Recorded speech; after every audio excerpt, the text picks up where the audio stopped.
Hey everyone, how's it going? Welcome back to the InfatuAsian podcast. And if it's your first time here, welcome. We are a show that aims to elevate and celebrate Asian culture and Asian creators. Boy, do we have a show for you today. About a month ago, I got an email out of the blue from a publicist over at Grand Central Publishing, and the email asked if I'd be interested in interviewing Connie Chung. Yes, iconic news anchor and interviewer Connie Chung. That Connie Chung. I had to do a double take and really questioned whether this was a real email or not. So I read it a little more carefully, and it turns out that Connie had written her memoir chronicling over 40 years in the news and television business, and that she was doing some podcast interviews. And so without further hesitation, I replied back within a few seconds, an emphatic yes, of course. Of course, I'd like to interview Connie Chung. And we did the interview barely a week later, so it was kind of a whirlwind. So anyone who's ever watched news in the last 45 years should know who Connie Chung is. She was one of the few Asian faces that I could consistently see on TV growing up in the 80s. She was a beacon of representation when there really weren't a whole lot of people on TV that looked like us. But despite all of her fame and recognition and, let's face it, iconic status, today Connie is as warm, humble, and charming as any one of your aunties. I seriously felt like I was speaking to one of my aunties. She was an absolute delight to speak with, and we really had a good time. Well, at least I had a really good time speaking with her. Her book is self-titled Connie, a Memoir, and it is fantastic, and I recommend it to anyone out there. Please go do yourself a favor and get yourself a copy wherever you get books. So enough of me talking. Without further ado, let's get into our conversation with the one and only Connie Chung.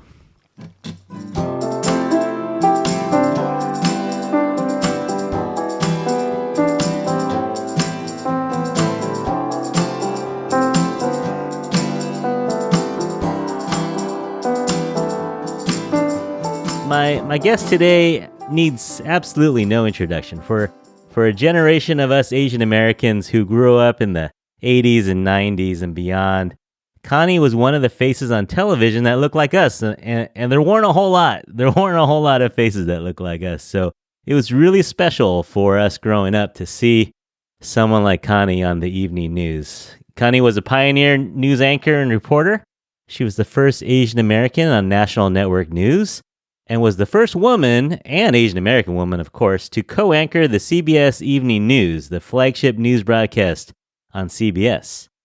She has written about her remarkable life in her new book, Connie, a Memoir, on sale September 17th, 2024. So it is my immense pleasure to welcome to the show, Connie Chung. Hey, Connie, how's it going? Thank you, Curtis. Thanks for having me. Oh, my gosh. Is it okay if I call you Connie? It kind of seems disrespectful. Of course. Good heavens, yes. Well, you used to call your idol Uncle Walter, so maybe I'll call you Auntie Connie. Is that? I didn't really call him Uncle Walter. You know what I mean?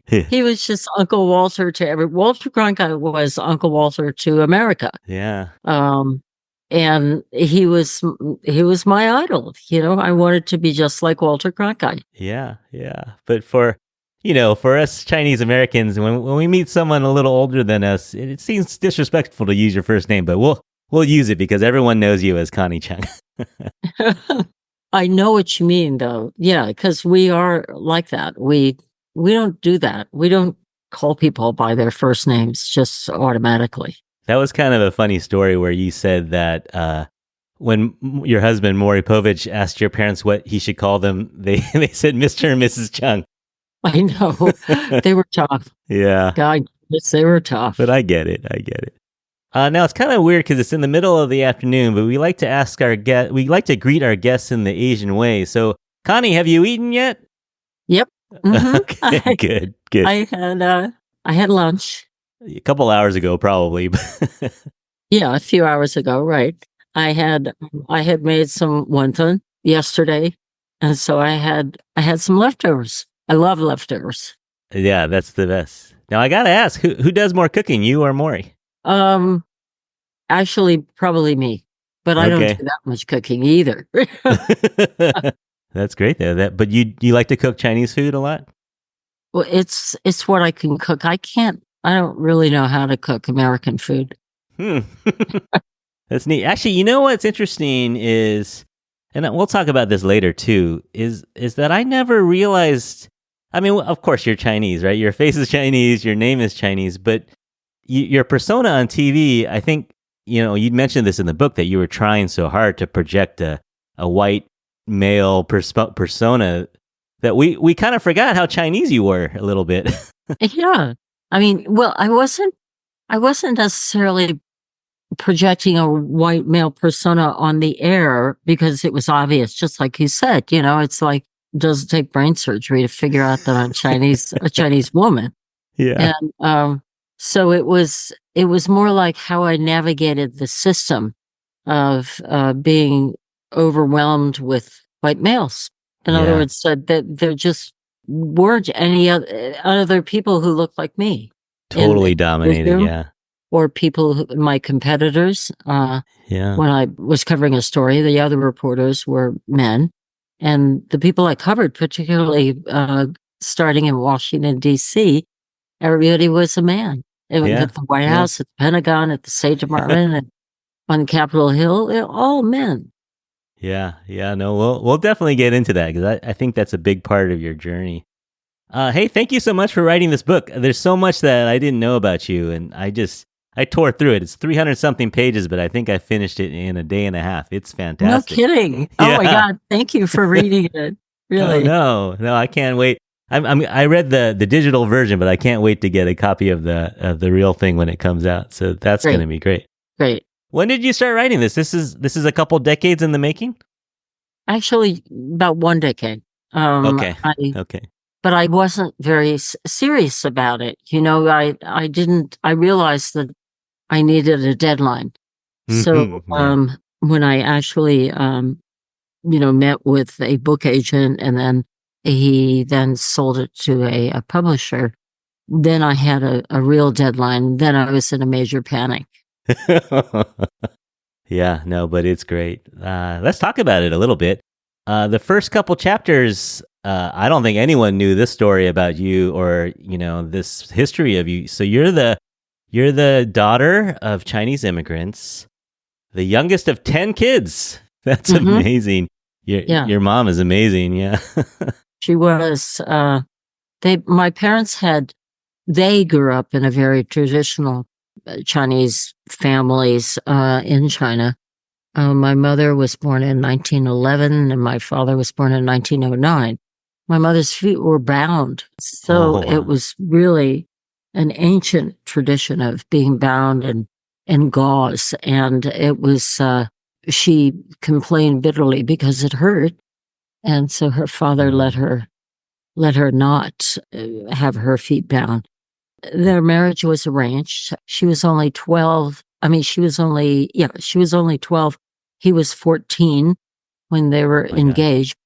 And they never saw each other until the day they were married at 17 and 19. Oh, wow. And so they were forced to be married and never really had any kind of traditional love marriage. It was a marriage that was arranged by their parents. And so they lost 5 babies as infants, 3 of whom were boys.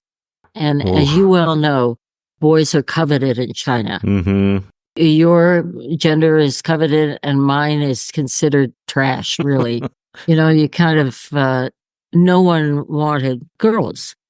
So of those 3 babies who died, 3 of them were boys. And when my parents came to the United States, I was born on the 10th, and I was yet another girl. The last try. Yeah, exactly. Oh, man. Yeah, no, it's hard to imagine, having grown up here in the comforts of America and just, relatively peaceful times for our country. It's just hard to imagine all the things that your parents went through and the ability of your dad was not a perfect man, but the things that he did and the ways he got your family to the United States, pretty amazing. Yeah, it really was, Curtis. He had written a few pages of his autobiography. And so I looked at those pages and I thought, wow, it's a rather remarkable story. And so he actually wanted me to tell that story. And that was part of what precipitated this writing of my memoir. Yeah, no, I think you really honored him. I think that's kind of a Thank you. A legacy to the Chung family. Yeah, that's very Thank cool. you. So they end up in Washington, D.C. He's working at the Chinese embassy, and along comes Connie Chung in 1946. And that was pretty fortuitous that you ended up in D.C. at that time. What was your childhood like? Were you a happy kid? Was it just fun living in America? We were very Chinese, but we were also very Americanized. Yeah. We ate Chinese food at home every night that my mother cooked, and but we had a neighbor who taught my oldest sister and even advised my mother on how to make peanut butter and jelly sandwiches and spaghetti and meatballs and meatloaf and all that good stuff. And at the time, it was always Wonder Bread. And but at the same time, we were very traditional. In other words, on the one hand, we listened to all the swing music of the time, like Sinatra and Doris Day and Barbra Streisand even, but we also went to Chinese opera. So there was a whole mix of both American and Chinese traditions. Now, what language did you speak at home? Do you have a dialect? Yeah, we spoke. My mother was from Nanjing, and my father is from Suzhou. So they pretty much spoke the Shanghai dialect. But when they were on their exodus out of China, they spent some time in Sichuan. Sichuan is that's a hot and spicy food, right? And so the sister that I used to play with the most would, she spoke sort of Sichuanhua, which is a little different, but still in the category of Mandarin-ish. And we spoke Chinese and we spoke English. So it was a real combination. I mean, my parents had very thick accents, especially my mother. And my sisters, 3 older sisters, had accents, but the 4th oldest and I didn't, because she was only 2, I think, when she came, so she didn't end up with an accent. Yeah. Was there anything in your childhood that would have indicated that you might become a newscaster? Like, were you a talker as a kid? I was so shy. And because my 4 older sisters were just such talkers, I couldn't get a word in edgewise. So I was so quiet, just because they wouldn't let me talk. And but there were some indications that I wanted to get into news. One of my chores was to vacuum. I mean, we all had chores, and I would take the hose of a vacuum cleaner and actually interview people. Yeah, what's your name? What do you do? And that's what they told me. I don't remember doing it, but that's what they told me I did. All right, so you go to the University of Maryland, and you start getting interested in this broadcast journalism a little bit. And then you start doing some internships at some of the local stations. Is that kind of how you got your foot in the door? Actually, when I decided that I would pursue journalism then, rather than what I had been majoring in, biology, one of my professors said, go look for a job before you graduate, the semester before you graduate. And it was one of the best bits of advice I had gotten. So I went and went around to local stations in Washington, D.C. and tried to get a part-time job. And I did. Yeah. I got a job as it's called a copy boy, which at the time, the wire services, Associated Press, United Press International, Reuters, would send via teletype these stories. And so that's called copy, and I would rip them off the machines and give the copy to the anchorman Uh-huh. and to the writers and everyone who was doing the news that night.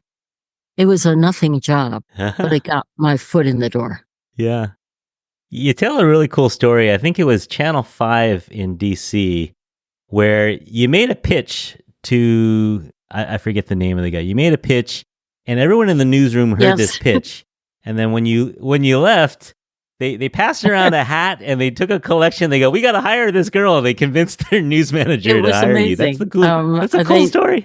He had told me he didn't have anything for me, and then he called me the next day and said they want me to hire you, and it was a small newsroom, so they could hear me chirping about how I work hard and I know I don't have any experience, but I can do it, and just hire me to do anything. I'll come in 2 days a week. You don't even have to pay me. And, it was one of those real sell jobs that I did. And I think everybody around the newsroom was just like, she's hungry. Well, why don't we, you got to hire her. So it was, I felt so lucky that they were eavesdropping on my conversation with the news director. It was great. And you're probably kind of a little bit of a unicorn, right? Like there wasn't anyone else like you. You're right. You're right. It was, the way I barged into that newsroom too, you could never do that today. Today, with security and everything, they would have thrown me out the door. Sure. That's an amazing story. I love that one. And so you're working at the local news station and, like you said, not doing anything super important, but I don't remember the whole genesis behind this, but I guess one day they were looking for people to go into Nixon's office and you happened to be in this newsroom at the time and they said, okay, we got 2 tickets, you come along.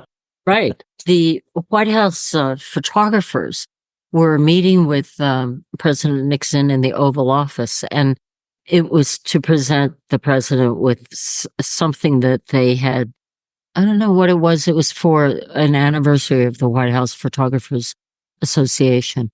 And our camera crew, which would normally be at the White House station there, was out covering a story. So the news director, this same wonderful guy who had hired me, looked at me and looked at the anchor man. We were the only ones in the newsroom. He said, "You want to go to the Oval Office and meet President Nixon?" Yeah, sure. Let's go. Yeah. And so we did. And there I am shaking his hand. It was pretty amazing. Yeah, let me share my screen real quick. I want to share this picture. So this is a famous picture now, I think. And you look confident. I think I would have been shaking in my boots, but yeah, a 23-year-old Connie Chung, no fear at all. No, I don't know why. I think it's because prior to that, I had worked on Capitol Hill, and I was able to meet a lot of the movers and shakers on Capitol Hill, and I think, I was very impressed with political Washington. So here was just a wonderful golden opportunity. Yeah, and here you are, surrounded by men. Yep. Yeah. Now you said you don't know for sure if being an Asian woman, well, the woman part I think you mentioned a little bit, but you were never sure if your race was a help or a hindrance. Yeah, I think it was, Curtis. It was a help getting the job because at the time, the civil rights law had passed in 1964. Oh, yeah. And it became law. And that formed the Equal Employment Opportunities Commission, which pretty much became an arm of the government, which if women were discriminated against in terms of whatever jobs they were seeking, they could file a lawsuit. And actually, it turned out that my sister-in-law, Lynn Povich, who became my sister-in-law, she was working at Newsweek. And she and the other women were all researchers. They were not allowed to be hired as writers or reporters or editors. They had no chance of advancement. So They met in the ladies' room, Curtis, because it's the only place they could have some privacy, and there wouldn't be any guys around, obviously. And they cooked up a lawsuit. They filed a class action lawsuit against the Washington Post, which owned Newsweek, and they won. So all the corporations, particularly the television networks and other corporations, were pretty much on guard that they could face class action lawsuits as well.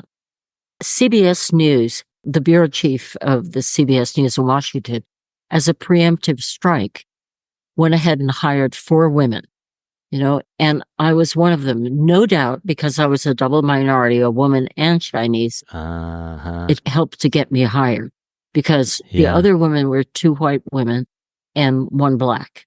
So it was obvious that he was hiring, different permutations and combinations so that he could escape any wrath. To check the boxes yes, off. Exactly. Yeah. So I was a double minority the way the black woman was, and that got me in the door. But I think as soon as I got in the door and saw this sea of men, and everybody in the newsroom was a man, just about. There was 1 black man, and there was 1 woman, but she was kind of relegated to radio. The people I was competing with were men. Yeah. The people I was covering were men. Yeah. Yeah. And so I faced with this overwhelming look of male bravado and strength. I thought, what can I do with this? So, Curtis, I did a crazy thing. I decided that I would be a guy too. In other words, I'll take on their characteristics. I'll take pages from their playbook. And, and so I decided I would walk into a room and own it the way they did. I would have their swagger, their boldness, their ability to be very secure in their being and credible. And they had these deep stentorian voices.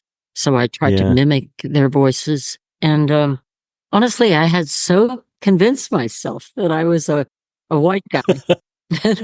When I walked past a mirror, I'd go, "Gee, that Chinese person staring at me." It was crazy. Man. But it kind of worked for me because the men didn't know what to do with this trash talking woman. Seriously. I looked like, "Oh, hi, honey." Maury just walked in. Maury Pove. Of course. Say hello to Curtis. Curtis. Hey, Maury. You better be selling books. No. Oh, don't worry. We're gonna sell bunches. Come on, you bring your face down. Oh. Hi. Good to meet you. Good to meet you. Nice to see you, Curtis. Yeah. Oh man. So where are we? We're in 1971. Is that kind of where we're at right now? So we have that in common. You got your network news career started. And you were born in 70. And I was born in 71. So that makes you how old? 53. 53. Okay. Because this month I'll be 78. Okay. Ugh. So if you ever want to know how long you've been in the news business, just give me a call and I'll tell you how old I am. Perfect. Yeah. Perfect. So you're working at one of the big 3, and back then it really was. There was no other option. It was ABC, CBS, and NBC. Right, exactly. And CBS was the top of the top, right? With Walter Cronkite, like you mentioned, he was America's uncle, right? He was just all of our uncle. He was the man that everyone across America watched every night. It was quite a feat that he accomplished. That he became. As they say, the most trusted man in America. Yeah. Would you say this is the golden age or a little later in the 80s? Or when would you say the golden age of network news was? I think it was the 70s. By the time the 80s rolled around, television news began to get a little taint. With the serious news was beginning to be infiltrated by sort of the entertainment quotient. And it Sure. was, Yeah. I think when I was at CBS in the 70s, it was so pure and Mm, honorable and credible. And I think no one was biased, really. yeah. You Yeah. know, it's changed so dramatically now. Yeah. It's definitely entertainment on the higher level now, to be sensational. Hmm. Actually, you might like this story or not like the story. I don't know. So I'm a high school teacher here in San Francisco. Yeah, And wonderful. but get this. I teach at a school called Galileo High School. Hmm. And it's our most famous or infamous alum is O.J. Simpson, Oh my God. and I Oh, started there in 1995. And so, speaking of pop sensational news, I mean that was an era, right, where we rolled in a television when the verdict came out. We rolled in a television and we all watched it as a class to oh, see how that worked. you know what? It's it's a lesson. It really Yeah, is. yeah, but Mm. unfortunately, he was our guy too. He was our most famous guy out of Galileo, but now he's Wow. well, oh Wow. well. Hmm. But I know that you didn't really enjoy that story when it first came out. You weren't really excited about covering that story, but No, not at all. you all had to, though. Everyone had to. Yeah, but Yeah, that was a bad period in which television news became enthralled with the yeah, feeding frenzy. It's yeah, a yeah, phenomenon that really tainted credible news. yeah. So you're working in the Washington bureau, and let me read a quote from the book. I think this is an amazing quote. It says, "For me, every day was a test. Would I measure up? Being a woman was a bigger challenge than my race. I wanted to be accepted and treated just like my male colleagues when we all covered the male-dominated world of politics. Everywhere I looked, there were men. Since I wanted to fit in, I became one of them. In my mind, I could walk like them, talk like them, and be as tough as they. Why should I perceive myself differently?" Wow, that that just you shared that story a second ago, but that just shows the uphill battle you were facing almost every day. Well, I really felt like I was being tested. You know, every little thing I did was put under the microscope, and if someone didn't think I was doing it well, they'd tell me so. It was a big hazing period, Yeah. sort of like I I I felt like, knock me down as far as you can, sort of like going to boot camp and getting put through the ringer. Can you survive? Or you sink Yeah. or swim kind of thing. And Amazing. I wouldn't give up. Yeah. I wouldn't sink. I just refused to sink. Yeah. No, you did it. Let me show you another iconic picture that I know you know. So this is I think it's made into a T-shirt now. But Yes, here's this picture, and this was after, when was this, the this was in Watergate? 1974. I think it was 74. I was covering the House Judiciary Committee hearings into the impeachment of Richard Nixon. This was after Watergate, and the House Judiciary Committee was considering all the evidence that had been gathered by actually the Senate Watergate Committee, and they were considering 5 articles of impeachment. Yeah. This photograph, Marion Wong had put this photograph on her social media website, and it became what is called a mood, #mood. And that Yeah. means Yeah. I so relate to that. There were so Yeah. many people who tagged her and said, "Oh yeah, I, Yeah. I, that's what I feel every time I go to work." I've been there. Yeah. I just love it though. You're right. The look on your face is just, everyone else is looking different ways, but you're kind of almost looking at the camera, and it just, people commented, "Oh, I've been there. I've felt Yeah. that look." Yes. Yes. No, I think it's a T-shirt now. I think you can buy a T-shirt with this photo on the back, and it's making its Yes. rounds. The Yeah. Asian American Journalists Association put it on the back as a T-shirt, and this great company, which was formed by two guys who were Asian, Yeah. produced it. And so Yeah. it's great.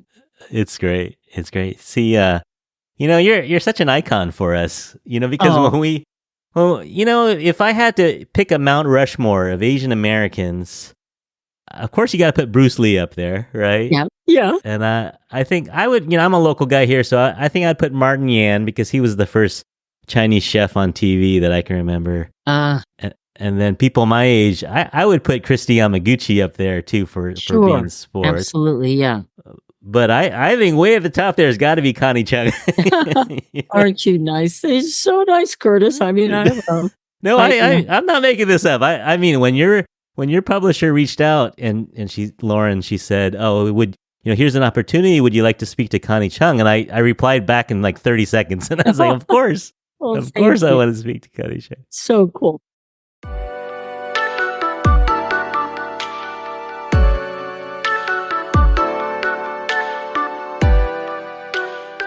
Kind of a side note is I mentioned earlier that I didn't realize how Chinese you were. In your book, you mentioned you were living at home until you're 29. I don't know how many news reporters live at home, with your parents until you're 29 years old. Isn't that crazy? The filial piety was so strong in my home. Mm-hmm. And all my sisters had gone off and gotten married and had children, and I was left. And my father had actually a minor heart attack, and from that moment on, I experienced role reversal. And you know how there are so many families who end up taking care of their parents. Well, it became my responsibility and my burden. So from that moment on, it made it pretty hard for me to have my own independent life. Yeah. And, so I didn't leave. I wanted to, because I was a strong, independent person at work. But when I came home, I was still the daughter, and I was the breadwinner. So it was kind of a complicated thing. Yeah. I so wanted to, be on my own, but I just couldn't. And also I wasn't making enough money. Right. To support them, to pay their mortgage on their house and everything, and get a place for me. Yeah. Yeah. No, it's just funny for me to think about, someone that is on the evening news or the morning news handing over their paycheck to their parents. It's just, I know. It's just what Asians do it all the time, but I just didn't think of newscasters doing that, nationally known newscasters doing that. It's yeah, you're right. That's what you do. Right? Don't you think a lot of Asians do that? Yeah. No, it's not uncommon. Actually, a lot of minorities.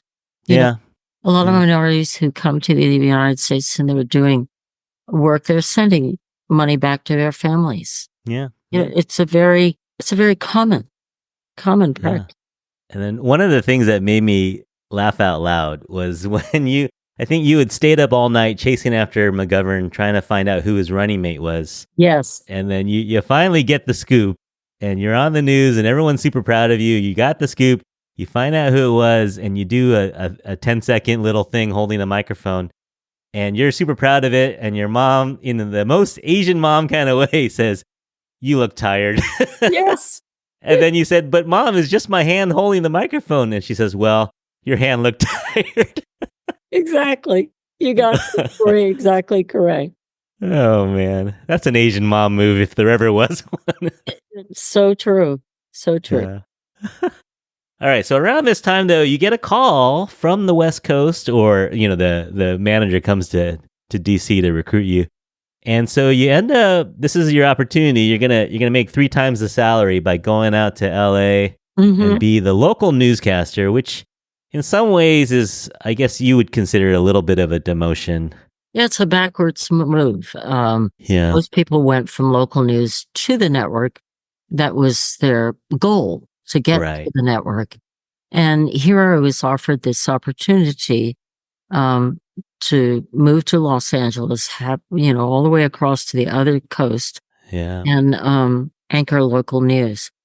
And the bottom line is, I thought this is my opportunity to escape Yeah. the clutches of my parents. Yeah. You know? So I took it because I could still support them, and I knew that if I stayed in Washington, I wouldn't be making that kind of money Yeah. if I just stayed right where I was. So it was out of necessity, but at the same time, I kind of saw it as a way out. Yeah. So you're doing the local news, KNXT, local news. Yeah. But, LA is a huge market, so it wasn't like you were going to an obscure location or anything. That's right. Did you like California? It's a little different. Yeah, a little more laid back. The weather was nice. Yeah, exactly. It's very different. And actually, I loved it in the beginning, but then, sunny in 72 was a little... In January. Yeah, it didn't make Yeah. sense to me after Yeah. a while, after a few years. But I loved it for many, many years. And then finally I said, I think I want to get back to the East Coast, where, the 3 hours behind in news Yeah. is a little weird. Yeah, yeah.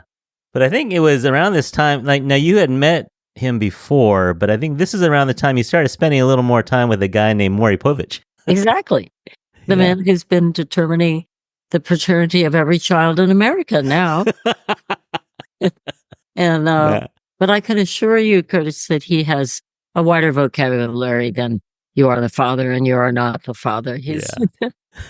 No, you dedicate a whole chapter to him, and all the guys out there. You need to find someone like Connie to be your cheerleader. You really built him up. You said that he saved you in so many ways, and he's just been there with you for 40 years. Yeah, he was able to carry me through the roughest moments. I mean, I would have. I felt like I was walking a plank with shark-infested waters, and he would talk me off the ledge and say, "Come on, he'd make a joke out of it." Or one of the most important things that he would always say is, don't take all of this seriously. Take your job seriously. Don't take yourself seriously, and don't take these bad experiences seriously.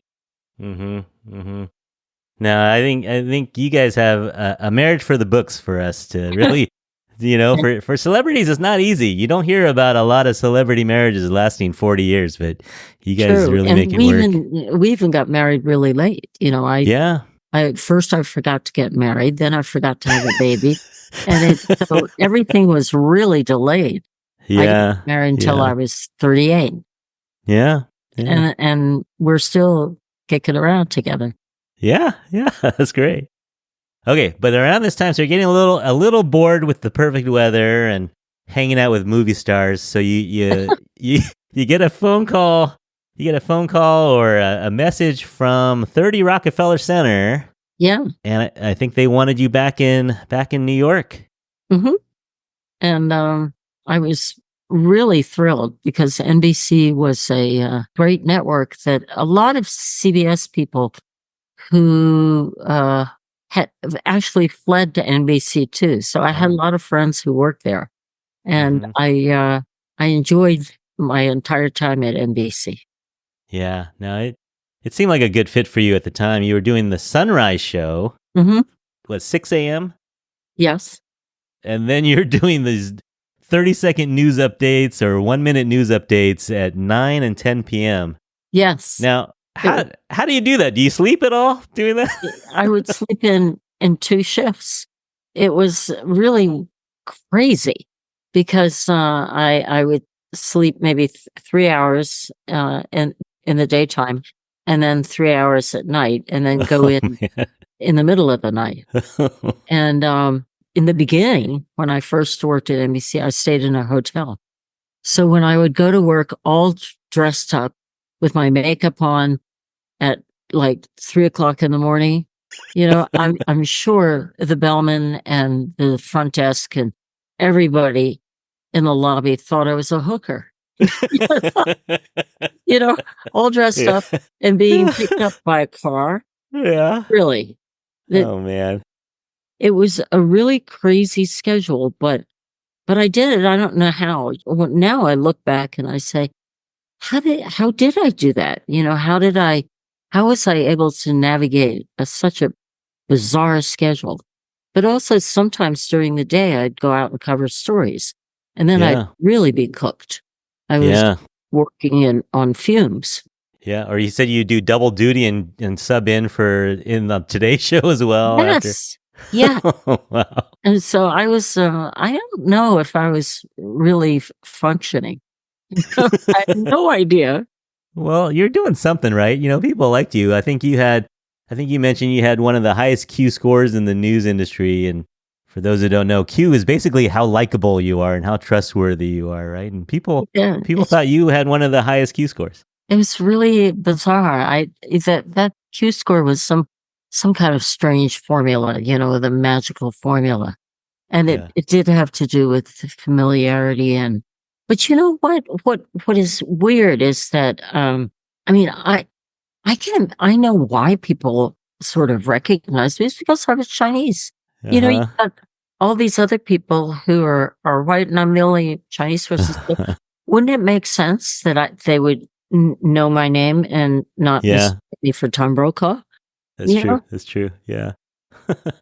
You know, it's also around this time. So I was in college in the late 80s and early 90s, and my roommate liked another show called Late Night with David Letterman on NBC. And I wasn't a real big fan of it. And then so we were watching it in the dorm room, and then you came on one night and he's like, "Oh, it's Connie Chung." And he told me the whole backstory and how, you know, Dave has kind of, whether it's true or not, had this crush on you. But you came on and you were so lovely, and it was different because it wasn't the news, you know, you weren't reading the teleprompter, and you were just talking, and you came across, so lovely and charming, and it was really wholesome back then. Thank you. Thank you. Well, we had there was some kind of chemistry going, don't you think? Yeah. It was, absolutely. And I don't know, it was a little frickin' frack, a little, cat and mouse game. And, but he was a peculiar guy. You know, he wasn't sort of, easy peasy. Yeah. He was a different kind of dude. But it was must-see TV. Whenever you came on, we always wanted to see what would happen. Yeah, it was great. Yeah, I wanted to know too. You know, when I sit down and say, what's he going to do this time? Hey, crack some walnuts in your hand, or what's going to happen? Yeah. Can I tell them about that story? Yeah, no, that's a crazy story. That's a great story too. Yeah. Well, when Letterman's people called me one time and they said that Letterman had said in a promo, you know, a promotion, that Connie Chung is going to crack walnuts with her bare hands. And when NBC's The Suits, you know, who saw that promotion, they said, "Is she really going to crack walnuts with her bare hands?" And they said, "No." And they said, "Well, you can't say that because that's not happening. You know, it's not truthful." So, so to spite them, David's staff called me and said, "Will you come on and crack walnuts with your bare hands?" And I said, "I don't know how to do that." And they said, "We'll show you." So they did. And what you do is you put the walnuts and you crack them against each other. So he had me come on, and I tried and I couldn't do it. Just before the end of the program, I was trying again. Yeah. Did it. Yeah. And the audience went crazy. Yeah. The mic picked it up perfectly too. And the look on your face when you do it, you're like trying like 3 or 4 times, and then you hear that sound in your face. You're just like, "I did it." It was great. You guys can go to YouTube and find that clip. I just did, and it's really cute. It's really cute. All right. So you were at NBC, but was getting on CBS still kind of a career goal for you? Yes. That would have been the dream? I always wanted to go back home to CBS. I considered it my home. And it was, you know, it was the creme de la creme. CBS was where William Paley created it, Yeah. and Mm-hmm. it was called the Tiffany Network fondly Mm-hmm. because it was at the top of the heap, Yeah. both in entertainment and in news. And the most credible journalists worked for CBS News. Yeah. So to me, Yeah. that was the goal, to go Mm-hmm. back to CBS News. And Mm-hmm. when I was hired there, I thought this is the ultimate. Yeah. Yeah. And then so on, I think you even said to the day, you said Thursday, May 14th, 1993, you got the chance to, for the first time ever as a woman, and of course as an Asian as well, and co-anchor the CBS Evening News with Mhm. Dan Rather. What was it? What was that like for? Was that like winning the lottery, the Super Bowl? What was that like for you? Yeah, it was my dream job, and I never thought I would get there. But then when I did, I just, I had to pinch myself. It's the old classic cliche that I couldn't really believe that it was happening. I could not have been happier. Yeah, yeah. No, that was amazing. I think for all of Asian America too, it's pretty amazing. That's the, like you said, that was the pinnacle of news jobs, is to be the CBS Hmm. Evening News. Now it didn't turn out super great. 2 years later, No, I you, was you, yanked. you got kicked to the curb. Yes. Uh-huh. Now Fine. you talk about it in the book, so we don't have to get into it too much. But yeah, the egos of male newscasters is kind of tough, huh? A little fragile. Oh yeah. I worked with so many co-anchoring with men that I got to notice. I could see the characteristics that they loved to hear the sound of their own voices. They couldn't fit their heads in Madison Square Garden. They were, they engaged in self-aggrandizing behavior. Their Mm-hmm. egos were really beyond comprehension. And Mm-hmm. it was no surprise to me. I had dealt with many men, anchormen, but they Mm-hmm. were never self-effacing. And I only worked with one in Los Angeles who was the most wonderful partner. Yeah. We Yeah. supported each other and we'd bail each other out if there was a problem. And Mm-hmm. but most of the anchormen that I worked with were out of control.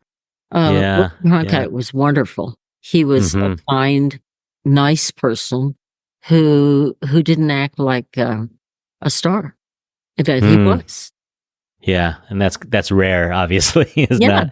it really Yeah. was. So yeah, so the dream kind of came to an end, but at the same time, I think it was like 2 days later, you got some of the best news you could ever get with your son Matthew. Yes, yes. Uh-huh. Yeah. It So that's was kind of cool. serendipity.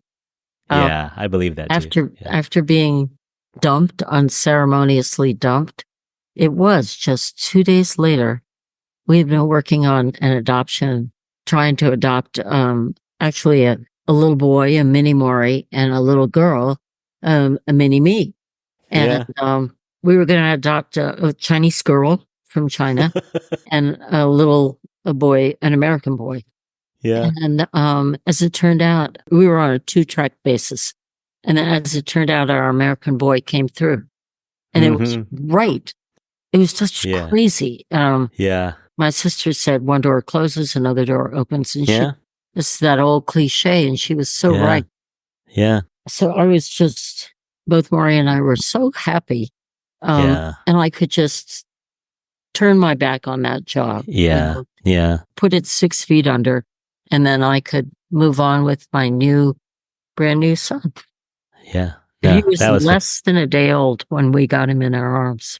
Oh, wow. Yeah. Isn't that Yeah. incredible? I love that story. Yeah. Mm-hmm.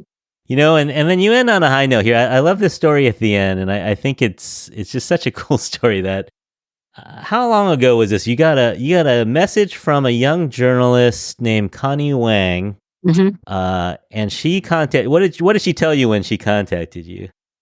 Connie actually came to the U.S. when she was only like about 3. And her parents she was born in China, and her parents moved to the Midwest. And when she was just this little toddler, her parents said, "You need to have an American name." what name would you like? And she, being just a little thing, knew what she saw on television. So she said Connie or Elma. And I'm so glad for her and for her parents that they chose Connie instead of the Muppet.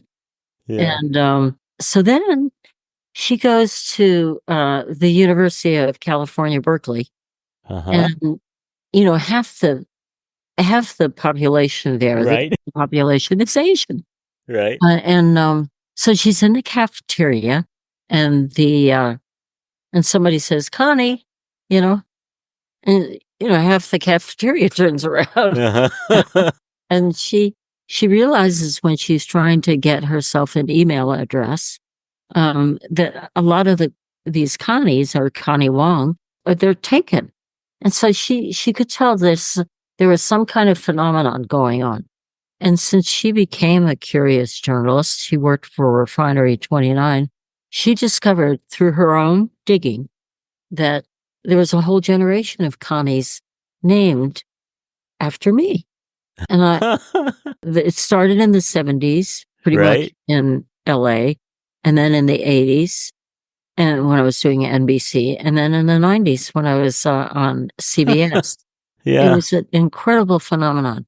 And so she emailed me. She found my email and she emailed me and she told me this story. And I thought, no, I really couldn't believe it. So it was so crazy, I thought. So then we talked on the phone, and we set a time when we could talk, and I still can't believe it. And what it was these parents, and Connie was a very, she brought it all through, a very insightful young woman. And she's so smart and she's such a good writer that she said it was the parents who decided that I had cracked the bamboo ceiling. And so it was kind of incredible because I myself, as you know, being so Chinese and so filled with humility, I could never declare success for myself. I could never say, oh yeah, I did this, I did that, successful. No, I couldn't do it. And I suddenly realized that these Asian parents declared success for me. Yeah. And it really blew me away. Honestly. I love that. Yeah. I still have trouble getting my arms around what an enormous legacy that is. Yeah. There's got to be hundreds, if not thousands, I would think, for the 3 decades, I don't know. The New York Times, which ran this article called Generation Connie, found a few more, and they brought them together in the New York Times studio to take a picture of all of us together. And it was pretty remarkable. They found a few more, and they all gathered. That's amazing. So when I walked in the room, there were these 3 tiers of Connies, all in a row, and with an empty spot in the middle waiting for me to slip in there and take the picture. It was just incredible. I love that.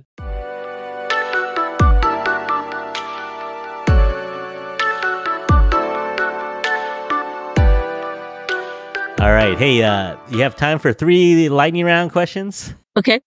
All right. So I don't know how many presidents do you figure you've met? At least half a dozen.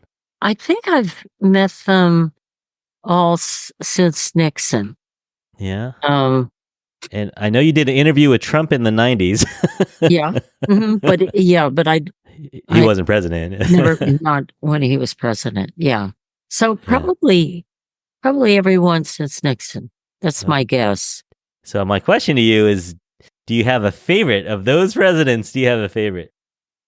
Well, you know what? Not really among the presidents, but I covered Nelson Rockefeller when he was vice president under Gerald Ford. Yeah. He was my favorite politician because he understood the relationship between a reporter and a public figure. In other words, there were some politicians who thought we were the enemy, like Mhm. Nixon did, Trump did, Yeah. Yeah. Jerry Brown, when he was governor of California, Sure. considered us to be the Huh. enemy. And then the second type were public figures who tried to manipulate us, and that they would try and use us with their version of a story, but protect their anonymity. Mhm. They were not, both of those types were not my favorite types Not of easy. politician. Rockefeller fell in the third category, and that was, he was tough. And if we reporters asked him a tough question, he would give us a tough answer back. He understood what our role was as a member of the Fourth Estate, that we were Mm. there to confront them, Yeah. to get them to reveal the truth, Keep no them matter honest. what it Yeah. was. And Yeah. so he was my favorite. Hey, side note, if I talked to you in 1990, which do you think would be less believable? That we would have Donald Trump as a president, or that we would have an Asian American woman as a president? Which would have seemed more far fetched? You know, that's a good. I know, right? Yeah, that's pretty cool. I think the Trump presidency was highly unusual. Yeah. We didn't see that coming. You know? No, and I think there were parts of his presidency that you couldn't even make up. I know. Yeah. I think the press corps got a big dose of PTSD after that. You know, Yeah. every morning they wake up and get a new headline, and they're like, "Oh my gosh, what are we You're doing right. now?" Yeah. You are so right. All right. Hey, do you have a favorite fictional book or movie that kind of portrays the press, either news or print? Fictional? Yeah. Well, you know, I do believe that All the President's Men by Woodward and Bernstein Oh. really did was a sort of a tutorial for reporters on how to be a reporter. Oh, yeah. Another Yeah. great movie was A Spotlight, which Yeah. was based on, a true event. Right. Yeah. The exposure of the molestation by priests in the Catholic Church. Yeah. So those are two based on fact, but they were movies. Yeah. And- Fictionalized. But Yeah. to me, they were sort of the best tutorials on how to be a reporter. Hmm. But my favorite memoir was one my husband recommended because he's a voracious reader. When I was writing my memoir, I asked my husband what was his favorite memoir so that I could sort of model it, or Uh-huh. I read it and then I decided to model my memoir after hers. It was the memoir written by Catherine Graham. It was called A Personal History, and she was the publisher of the Washington Post. Yeah. And she stood alone as a Mhm. woman in her field. And she took the Washington Post through the tumultuous times of the Pentagon Papers Yeah. and Watergate, and she went through some personal tragedies. And what I found in reading it, and it's a Pulitzer Prize winner, and it's about that thick, it was exhilarating because she was never a crybaby. She was never Uh-huh. saying, "Woe is me, this awful thing happened, these men did this to me and they did that to me." And I Yeah. thought, that's the kind of book I would like to write. And I found myself rooting for her every step of the way. So when I was writing my book, I thought, that's what I'd like to do. I'd like to achieve what she achieved and not cry in my soup. You know? Yeah. Yeah. No, I think mission accomplished. I think you were able to, there's a lot of ups and downs in your book, and audience out there, we just barely touched on it. You have to go read the book. But you came across as humble, but confident. Yeah, I think you did a really good job with this. Thank you. It was Sure. hard. It was hard Yeah. to write because, you know why? Because I was just stating the facts. And Uh-huh. my editor said, "You can't just state the facts." I said, "But that's what I do. Yeah. What I've been doing all my life. Yeah.